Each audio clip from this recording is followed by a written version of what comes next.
आप सुनेंगे मुंशी प्रेमचंद द्वारा लिखित कहानी परीक्षा। नादिर शाह की सेना ने दिल्ली में कत्लेआम कर रखा है। गलियों में खून की नदियां बह रही हैं। चारों तरफ हाहाकार मचा हुआ है। बाजार बंद है। दिल्ली के लोग घरों के द्वार बंद किए जान की खैर मना रहे हैं। किसी की जान सलामत नहीं है। कहीं घरों में आग लगी हुई है, कहीं बाजार लुट रहा है। कोई किसी की फरियाद नहीं सुनता। रईसों की बेगमें महलों से निकाली जा रही हैं और उनकी बेहुरमती की जाती है। ईरानी सिपाहियों की रक्त पिपासा किसी तरह नहीं बुझती। मानव हृदय की क्रूरता, कठोरता और पैशाचिकता अपना विकरालतम रूप धारण किए हुए है। इसी समय नादिर शाह ने बादशाही महल में प्रवेश किया। दिल्ली उन दिनों भोग विलास के केंद्र बनी हुई थी। सजावट और तकल्लुफ के सामानों से रईसों के भवन भरे रहते थे। स्त्रियों को बनाव श्रृंगार के सिवा कोई काम ना था। पुरुषों को सुख भोग के सिवा और कोई चिंता ना थी। राजनीति का स्थान शेरो शायरी ने ले लिया था। समस्त प्रांतों से धन खींच खींच कर दिल्ली आता था और पानी की भांति बहाया जाता था। वैश्याओं की चांदी थी। कहीं तीतरों के जोड़े होते थे, कहीं बटेरों और बुलबुलों की पालियां ठनती थी। सारा नगर विलास निद्रा में मग्न था। नादिर शाह शाही महल में पहुंचा तो वहां का सामान देखकर उसकी आंखें खुल गई। उसका जन्म दरिद्र घर में हुआ था। उसका समस्त जीवन रणभूमि में ही कटा था। भोग विलास का उसे चस्का ना लगा था। कहाँ रण क्षेत्र के कष्ट और कहाँ सुख साम्राज्य। जिधर आंख उठती थी उधर से हटने का नाम न लेती थी। संध्या हो गई थी। नादिर शाह अपने सरदारों के साथ महल की सैर करता और अपनी पसंद की चीजों को बटोरता हुआ दीवाने खास में आकर कारचोबी मनसद पर बैठ गया। सरदारों को वहां से चले जाने का हुक्म दे दिया। अपने सब हथियार खोल कर रख दिए। महल में दारोगा को बुलाकर हुक्म दिया, मैं शाही बेगमों का नाच देखना चाहता हूँ। तुम इसी वक्त उनको सुंदर वस्त्राभूषणों से सजाकर मेरे सामने लाओ। खबरदार, जरा भी देर ना हो। मैं कोई उज्र या इनकार नहीं सुन सकता। दारोगा ने ये नादिर शाही हुक्म सुना तो होश उड़ गए। वो महिलाएं जिन पर कभी सूर्य की दृष्टि भी नहीं पड़ी, कैसे इस मजलिस में आएंगी? नाचने का तो कहना ही क्या। शाही बेगमों का इतना अपमान कभी ना हुआ था। हाँ नरपिशाच, दिल्ली को खून से रंगकर भी तेरा चित्त शांत नहीं हुआ। मगर नादिर शाह के सम्मुख एक भी शब्द जबान से निकलना अग्नि के मुख में कूदना था। सिर झुकाकर आदाब बजा लिया और आकर रानीवास में सब बेगमों को नादिर शाह का हुक्म सुना दिया।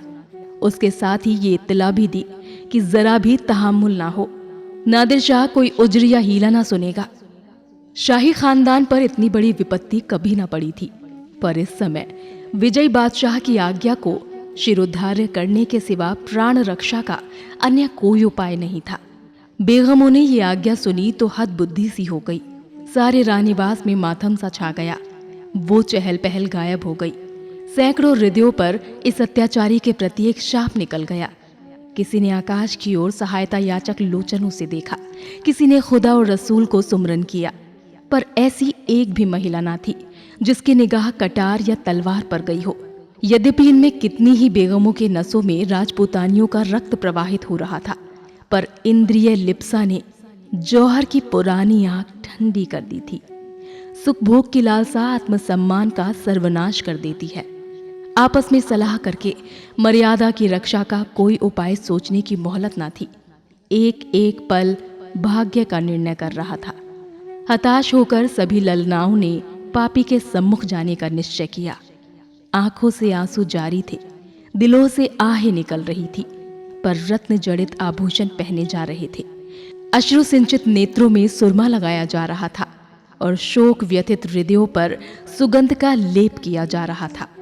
कोई केश गूंथती थी, कोई मांगों में मोतियों को पिरोती थी।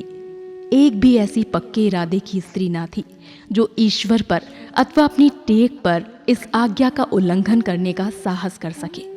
एक घंटा भी ना गुजरने पाया था कि बेगमात पूरे के पूरे आभूषणों से जगमगाती, अपनी मुख की कांति से बेले और गुलाब की कलियों को लजाती, सुगंध की लपटें उड़ाती, छम छम करती हुई दीवाने खास में आकर नादिर शाह के सामने खड़ी हो गईं।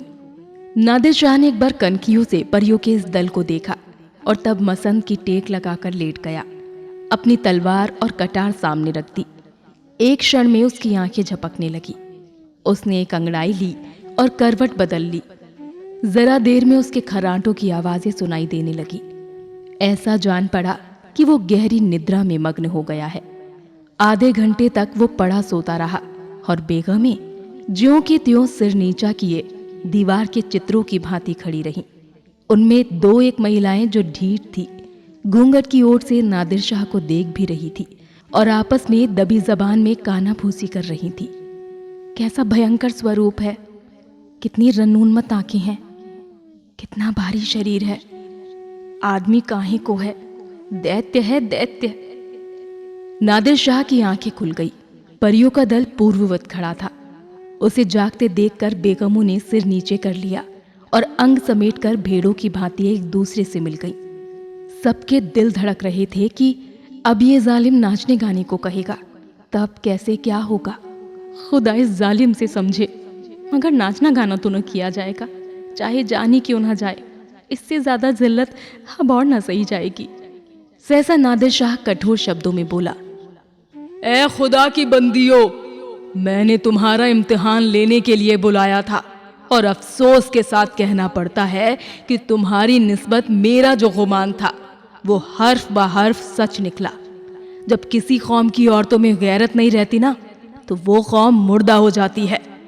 देखना चाहता था कि तुम लोगों में अभी कुछ गैरत बाकी है या नहीं, इसीलिए मैंने तुम्हें यहाँ बुलाया था। मैं तुम्हारी बेहुरमती नहीं करना चाहता था। मैं इतना ऐश का बंदा नहीं हूँ, वरना आज भेड़ों के गल्ले चराता होता। ना इतना हवस परस्त हूँ, वरना आज फारस में सरोद और सितार की ताने सुनता होता, जिसका मजा मैं हिंदुस्तानी गाने से कहीं ज्यादा उठा सकता हूँ। मुझे सिर्फ तुम्हारा इम्तिहान लेना था। मुझे ये देखकर सच्चा मलाल हो रहा है कि तुम में गैरत का जौहर बाकी ना रहा। क्या ये मुमकिन ना था कि तुम मेरे हुक्म को पैरों तले कुचल देती? जब तुम यहाँ आ ही गई थी तो मैंने तुम्हें एक और मौका दिया। मैंने नींद का बहाना किया। क्या ये मुमकिन ना था कि तुम में से कोई खुदा की बंदी इस कटार को उठाकर मेरे जिगर में चुभा देती?